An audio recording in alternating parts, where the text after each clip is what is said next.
Well, hello and a very warm welcome. Thanks for this joining into this special episode that we're doing on News9 Live on the rogue Tuskers, elephant versus human conflict. That's going to be our main topic for the next couple of minutes. Now, elephants, deemed as these wise creatures, majestic beasts that ecology can be proud of. Not to undermine that elephants themselves are proud animals. Traveling in big herds, the sages of the forest, many say. But from performing intricate tasks at circus shows to those beautiful B-roll footage of elephants playing pranks and having fun in expansive Nat Geo documentaries, how is elephant-human conflict taking lives and disrupting livelihoods in Kerala? That is going to be our focus over the next few minutes. Several wild elephants in Kerala, they're infamous for attacking shops, let alone rampaging across villages. They have a history of killing many people and destroying huge fields of crop.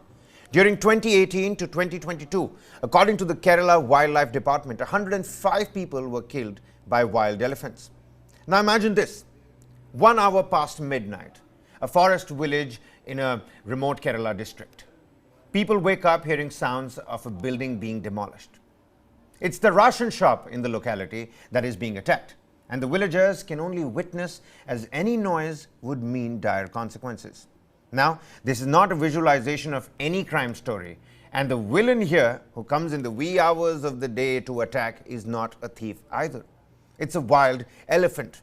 One of them, locally known as the rice tusker, who often comes to human settlements and targets ration shops. The elephant takes 1 or 2 sacks of rice after breaking the walls and then vanishes into the forest. Now, this elephant in particular has been a habitual offender in targeting ration shops for 10 or more years, and thus was given the name rice tusker by the locals. We're going to be probing questions. What, after 30 years of Project Elephant, what are we looking at next? What next when we're trying to tackle these rogue tuskers, and what next when it comes to the human-elephant conflict? We have the man behind the story with us here in the studio. We're also going to be joined by an elephant activist, but before that, our documentary that we've done on this particular topic. It's on the News9 Plus application. You can download it from the Apple App Store or the Google Play Store. But before we move on into this discussion, really expand the topics of what this elephant versus human conflict is all about, here's a snippet of the documentary. Take a look.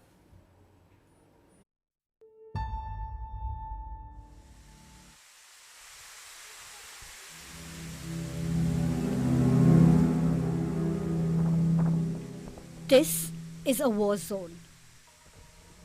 These people, victims of terror.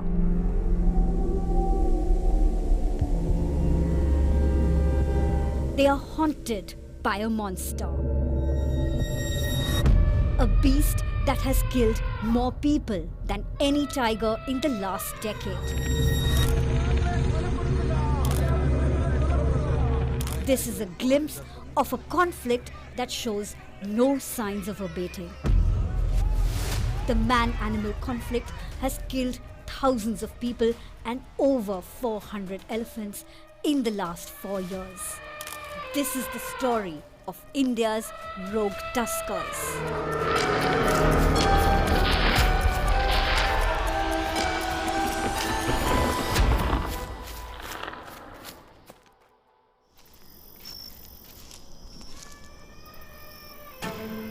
നാലരയാകുമ്പോൾ വന്ന് വീട് തള്ളി. അപ്പോൾ ഞങ്ങൾ ഉറങ്ങില്ല. ഞാൻ ഒച്ച കേട്ടപ്പോൾ ഞാൻ അവിടെ ജനലിൽ തുറന്ന് പുറത്തേക്ക് നോക്കുക. അന്നേരം ആന ഇവിടെയുണ്ട്. ഞാൻ അപ്പുറത്ത് തുറന്ന് നോക്കിയപ്പോൾ ആന ഇവിടെ ഉണ്ടായിരുന്നു. ഞങ്ങൾ പതുക്കെ കതക് തള്ളി തുറന്നിട്ട് പെരക്കകത്ത് കൈയിട്ടിങ്ങനെ തപ്പുക.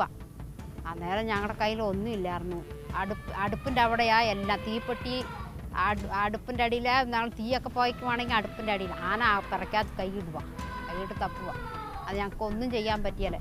ലാസ്റ്റ് പിറക്കകത്ത് ആന കയറും. ഒറ്റ കാലെടുത്ത് വെച്ച പിന്നെ ഇറങ്ങി ഞങ്ങൾ ഓടി.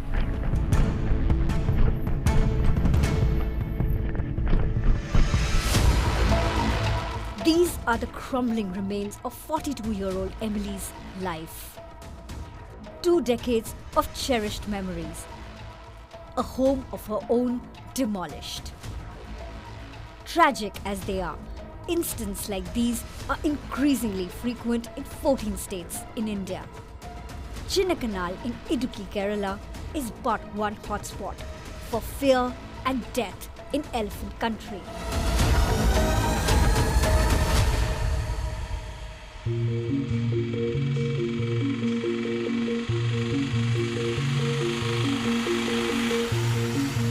Just 10 kilometers from the scenic hill town of Chinnakanal,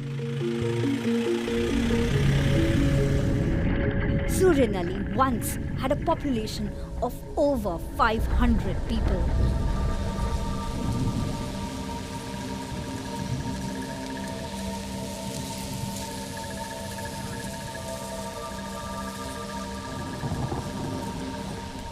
Today, this village is home to just 2 families. The rest have been forced to flee. For those who remain, the spectre of death is always lurking. ആ വീടിൻ്റെ അവിടെ നിന്ന് ഇങ്ങനെ വന്ന് crossing വന്ന് ഈ വഴി കൂടെ വന്ന് ഈ വേലിക്കകത്ത് കയറി ആ ഡിഷ് വലിച്ചെറിയുമ്പോൾ ടി വി ഡിഷ് വലിച്ചെറിയുമ്പോഴത്തേക്കിനാണ് ഞാൻ അറിഞ്ഞതും പിള്ളേരെ വിളിക്കുന്നതും ആനെ കണ്ടതും ഈ ഇരുട്ടത്ത് 1 മണി 2 മണി ആയപ്പോൾ കാട്ടിക്കൂടെ ഓടുകയൊക്കെ ചെയ്ത് അടുത്ത വീട്ടിൽ പോയി രക്ഷപ്പെട്ടു. പോകാനൊരു വഴിയില്ലാത്തതുകൊണ്ട് ചത്താലും ഇവിടെ നിൽക്കണമെന്നുള്ളത്. വേറെ ഇടമില്ലല്ലോ ഞങ്ങൾക്ക്. സർക്കാരിൽ നിന്ന് തന്ന സ്ഥലമല്ലോ, 5 സെൻറ്റ് സ്ഥലം നമുക്ക് വേറെ എങ്ങും ഇല്ലല്ലോ. എൻ്റെ വകയായിട്ടോ കെട്ടിൻ്റെ വകയായിട്ടോ ഇല്ല. അങ്ങനെ സർക്കാരാകുന്ന 1 ഏക്കർ തന്നു. എത്ര കഷ്ടപ്പെട്ടാണ് ഞങ്ങൾ ഇവിടെ തന്നെ കഴിയുന്നത്. അല്ലെങ്കിൽ ഞങ്ങൾക്ക് വേറെ വഴിയുണ്ടെങ്കിൽ ഞങ്ങൾ എല്ലാവരും പോയല്ലോ, ഞങ്ങൾ അങ്ങോട്ട് തന്നെ പോവുള്ളൂ.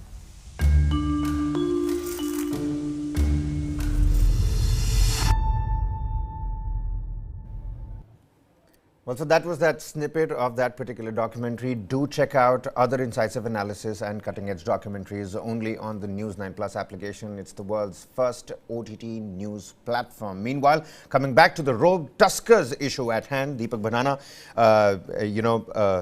it's a great story. It's a great documentary piece as well. A lot of like Hans Zimmery Batman Begins vibe when the documentary film begins. And usually, very frankly, for me, elephants have always been these lovely creatures to be around. You hear about anecdotes and snippets about how they're actually playful and fun creatures, but after witnessing this documentary and the real sensitive issue at hand, it seems like these are rampaging elephants, and wild elephants aren't all it's not all hunky-dory in that particular picture. Take us through how you carried your reportage. You visited Kerala. What was that like? I mean, this is nothing short of embedded journalism itself. It's like entering a war zone. See, Kerala, at the moment, human-elephant conflict covers almost 14 states in the country. And there are states such as, say, Assam and Odisha, where the conflict levels are much higher than, say, Kerala. We went to Kerala for a particular story, because here we had a story which had become widely known. Here, elephants had come to have characters and personalities. People have named the elephants there, and they know, they can identify each of these animals. What I found there was emblematic of India's struggle as it strikes a fine balance between development and conservation. What you have in Kerala is humans and elephants in very close proximity, and when these worlds collide, there is some conflict that's bound to happen. I would still say that the perception of elephants as gentle giants is largely true. What we are seeing is an aberration that is a product of a certain set of circumstances. All right, and those circumstances essentially being? So what has happened in Chinnakanal per se is that these lands were one of India's best elephant habitats. Back in the day, there was subtropical forests here. But over the last 2 centuries, those forests have given way to rubber plantations, tea plantations, coffee plantations. You have increasingly number of people who live there. Human intrusion, essentially. Yeah, into elephant areas. territory. So what was earlier a forest reserve or a forest area is now, let's say, a huge plantation, a tea plantation, a proper estate, as it were. Well, all right. So human intrusion right at the crux of this problem. Also with us on the broadcast is S. Murlidharan, who's an elephant activist. A very warm welcome to you, sir. Mr. Murlidharan, help us understand the human and elephant conflict, it's not something that's new. But these cases, the uptick in these cases where you've got an elephant that's rampaging across, either a crop field or it's a ration shop or, people as well. Throw some light on why this conflict is seeing another uptake. Is it the media that's now putting the numbers out? What's new? What's really happening? We have been talking about the Project Elephant in the documentary as well. What next? 50 years, 30 years down the line, 3 decades after Project Elephant, where do we stand essentially? See, what you need to understand, the scenario right now is pretty grim, and this is only going to increase and it's not going to come down. For a simple reason, we have close something like 27,000, that was the last census, of elephants in the wild. Unfortunately, the encroachment is increasing day by day. You look at the Western Ghats, I'm talking about Kerala to Gujarat. Once upon a time, the elephants had a migratory pathway that people keep referring to as elephant corridors. It's actually the migratory pathway, so the elephants keep walking. They don't stay in one place, they keep browsing, grazing, keep eating and moving. And there are beautiful things about elephant, like the elephant digestive system is very poor. So whatever it eats, most of them comes through the dung as seeds. And an elephant in its lifetime plants close to 18 lakh trees. There's something beautiful about the elephant. Second is, it's also a keystone species. When an elephant grazes and browses, it can finish off our vegetation in no time. But that will enable growth of grass. Growth of grass will enable the deer population. That in turn increases the tiger population. So this is why we call an elephant as a keystone species. The survival of the elephant is it's also directly, proportional to the wealth of the wild.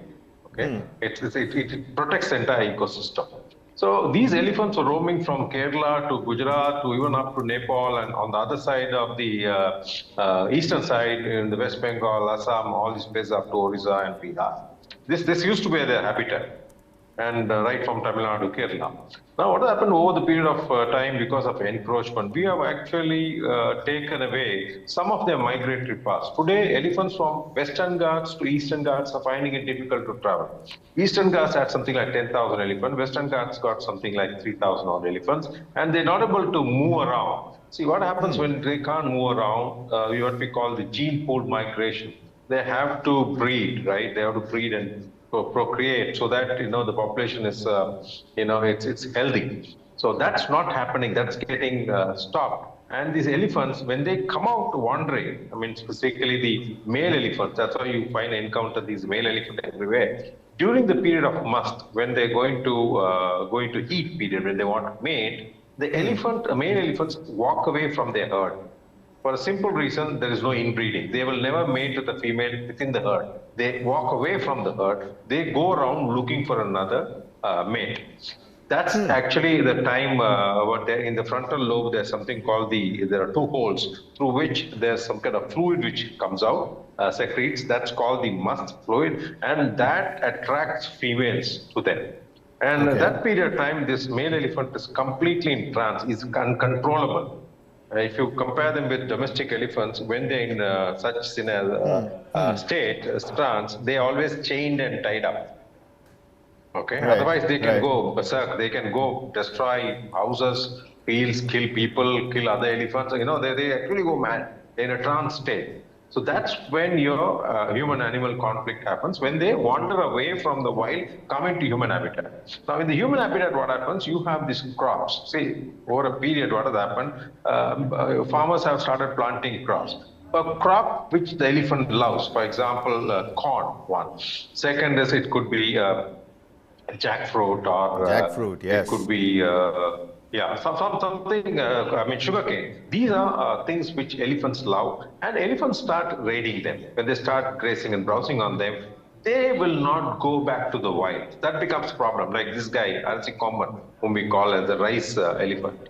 Okay, it's known as the Arakompan. So this guy does not go back into the wild because he's got used to eating from the ration shop, rice, etc., and from the farmlands. So this is where the thick of the conflict, and so far he's a crop raider.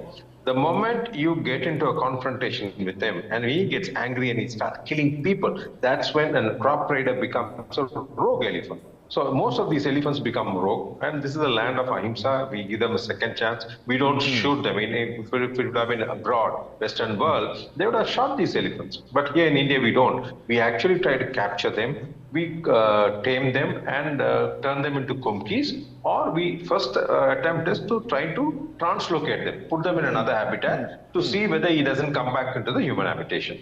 But if that fails, then the next step is to capture them and keep them in the forest camps as kumki elephants. Kumki elephants are used for capturing other elephants and chasing away other elephants, other animals capturing. This is why we use kumki elephants, and also for some rides. Mr. Murlidharan, Mr. Murlidharan, I mean, this is the same country that, came out with that documentary called Gods in Shackles, where, it clearly professed how we're treating, our elephants when it comes to these temple activities as well.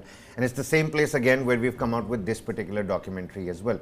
Now, when it comes to conditioning, something that you're talking about, I mean, take a look at the examples in the documentary. You've got a family, you've got a couple that's, telling us this horrific, perilous anecdote that, they get up in the night and the rice tusker is already there and he's rampaging through the ration shop, and you can't do anything but, stand and just, without making any noise, witness the entire ordeal, because the minute you make a noise, and like you mentioned, the elephant is in a trance, he might come and attack.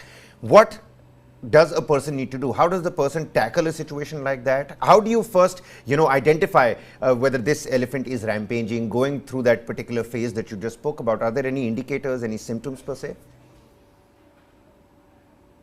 Okay, since you brought up the topic of gods and shackles, I need to say something about the documentary. That's absolute a rogue documentary to defame India across the world.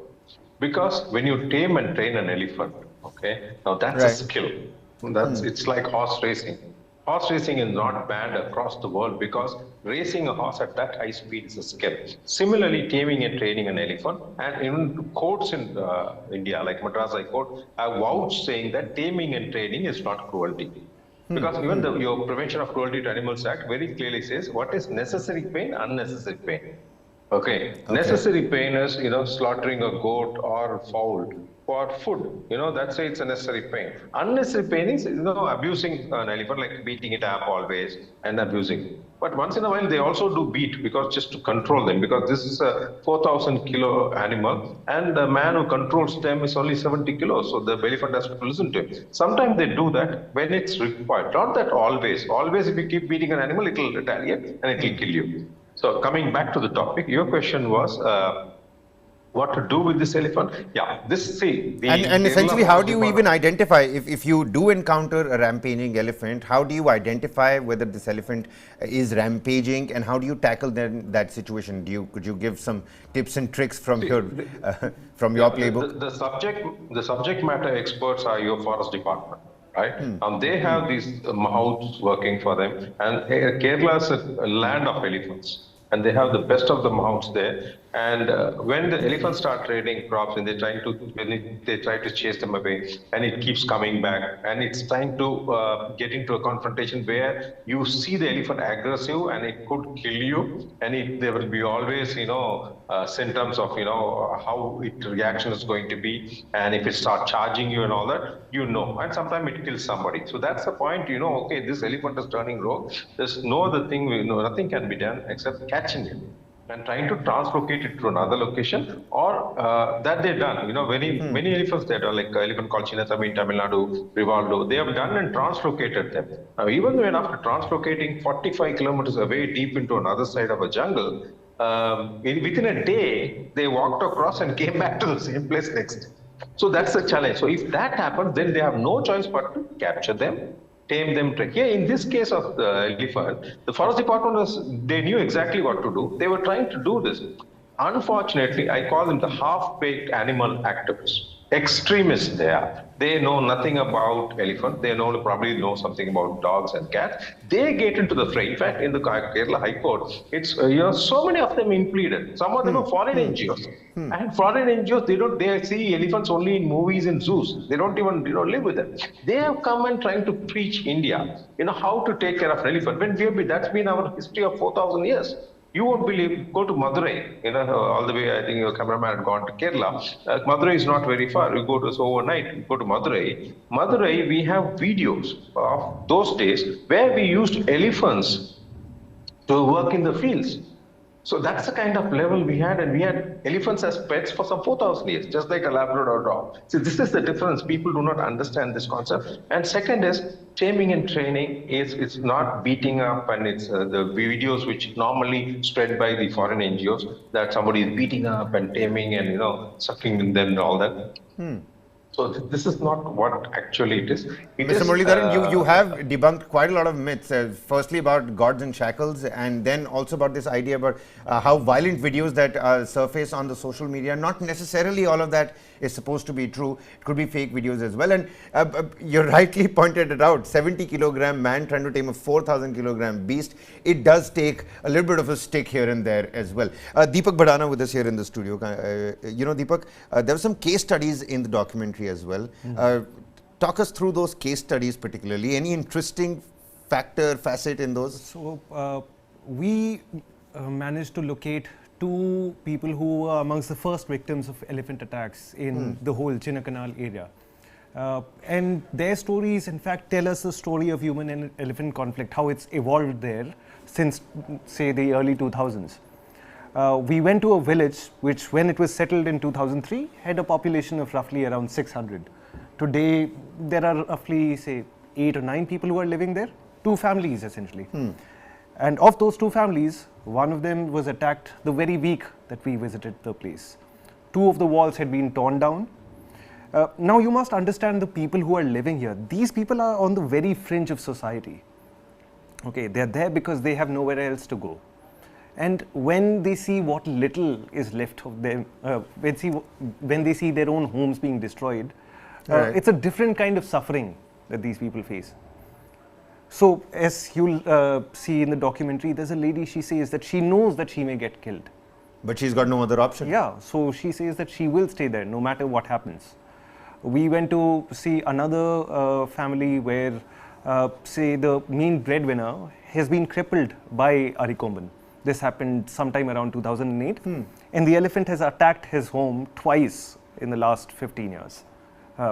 And this is apart from the fact, apart from the attack on him personally. So there's that. You'll also find that a lot of these people, they weren't really residents of Chinnakanal. They were tribals who had been settled there after an agitation in 2002. By 2005, 2006, you see that population of tribals settled in this region has peaked. At that point, you had something like 6,000-7,000, if I'm not wrong, possibly more. And that's when you see the first elephant attacks beginning. So you see what had once been a corridor now being occupied by thousands of people.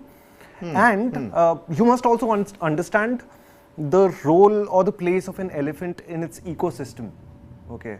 It's at the very top of the food chain. It's not a predator, but there's hardly a predator that could do anything to that. So it's more like a situation where we've come in the path of the elephants and not vice versa. So essentially the perils are real, the stories are real. There is disaster on both sides of the fence here.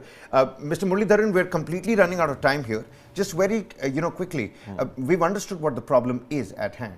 But when we're looking at the future, what needs to be done here? There are people's lives at stake, and of course the entire ecology system, the ecosystem when it comes to the elephants as well. What needs to be done in terms of the policies, in terms of reformation? Really quickly, we're really running out of time here, sir.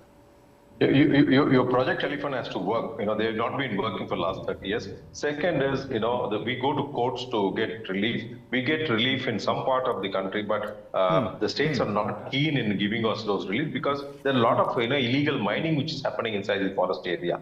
So that's lucrative business for the states. So I have decided to go to Supreme Court with the PIL. Your documentary also will help me. And we need to do assessment on the overall scenario, how much of damage has been done to the wild and how much of their migratory paths have been taken away. Only then we'll be able to find a remedy because we really don't know how much of damage we already done, whether it's revivable or not. So that's where we stand. And courts are the answer. I don't see states have no conviction to solve this issue, except whenever they have an issue like this, they'll capture the elephant and they put him in the ground. All in all, I mean, from this riveting discussion that we've had here, gentlemen, it seems like it's safe to say that the good outweighs the bad when it comes to the elephants. I mean, you gave us some real great points, talking to us about how the elephants are keystone species as well. But on the other hand, Deepak, your documentary also puts forth the perilous ordeal that the people have had to go through. At this point, I'd like to make a point. We began the documentary by calling Arikomban a monster. Towards the end of the documentary, I have made it a point to note that even if it is a monster, it is a Frankenstein that has been created by us. All right. And that's the reason it's haunting us today. Well, absolutely. I'm going to leave it right there. It's a Frankenstein that we've created ourselves. On that note, Mr. Murlidharan, elephant activist, many thanks for joining us and helping us out with your insightful inputs. Always a pleasure to be speaking to you. Deepak, it's a great documentary. I'm going to again urge the viewers to definitely go check it out. We're going to leave you with a little snippet of that documentary. Check it out because this human versus elephant conflict is not ending anytime soon, and it is a grave and sensitive topic that we must pay attention to as well. Many thanks for watching News9 Live.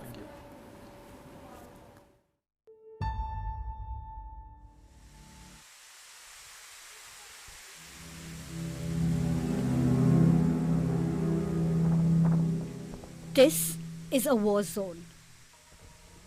These people, victims of terror.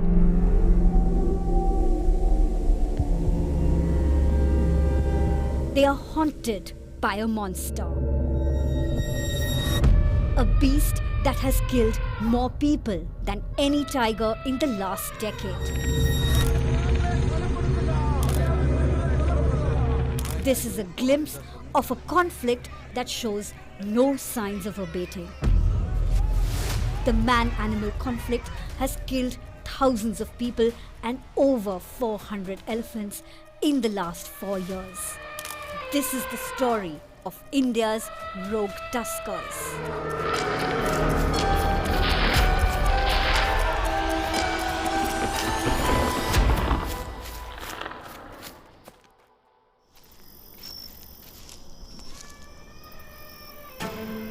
നാലരയാകുമ്പോൾ വന്ന് വീട് തള്ളി. അപ്പോൾ ഞങ്ങൾ ഉറങ്ങില്ല. ഞാൻ ഒച്ച കേട്ടപ്പോൾ ഞാൻ അവിടെ പോയി ജനലിൽ തുറന്ന് പുറത്തേക്ക് നോക്കുക. അന്നേരം ആന ഇവിടെയുണ്ട്. ഞാൻ അപ്പുറത്ത് തുറന്ന് നോക്കിയപ്പോൾ ആന ഇവിടെ ഉണ്ടായിരുന്നു. ഞങ്ങൾ പതുക്കെ കതക് തള്ളി തുറന്നിട്ട് പെരക്കകത്ത് കൈയിട്ടിങ്ങനെ തപ്പുക. അന്നേരം ഞങ്ങളുടെ കയ്യിൽ ഒന്നുമില്ലായിരുന്നു. അടുപ്പിൻ്റെ അവിടെയാ എല്ലാം തീപ്പെട്ടി. അടുപ്പിൻ്റെ അടിയിൽ ഞങ്ങൾ തീയൊക്കെ പോയിക്കുവാണെങ്കിൽ അടുപ്പിൻ്റെ അടിയിൽ ആന പിറക്കകത്ത് കൈയിട്ട് തപ്പുക. അത് ഞങ്ങൾക്ക് ഒന്നും ചെയ്യാൻ പറ്റിയല്ലേ. ലാസ്റ്റ് പിറക്കകത്ത് ആന കയറി ഒറ്റ കാലെടുത്ത് വെച്ച പിന്നെ ഇറങ്ങി ഞങ്ങൾ ഓടി.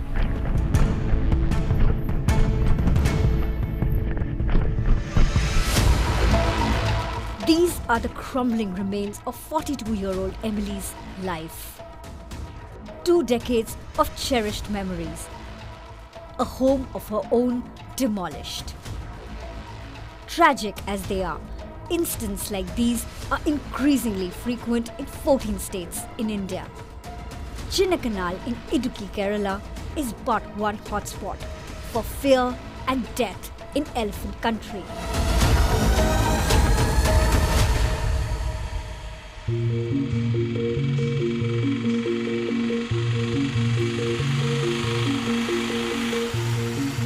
Just 10 kilometers from the scenic hill town of Chinnakanal, Suryanali once had a population of over 500 people.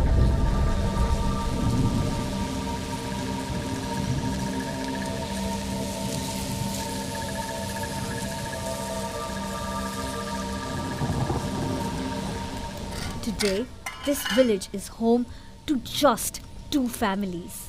The rest have been forced to flee.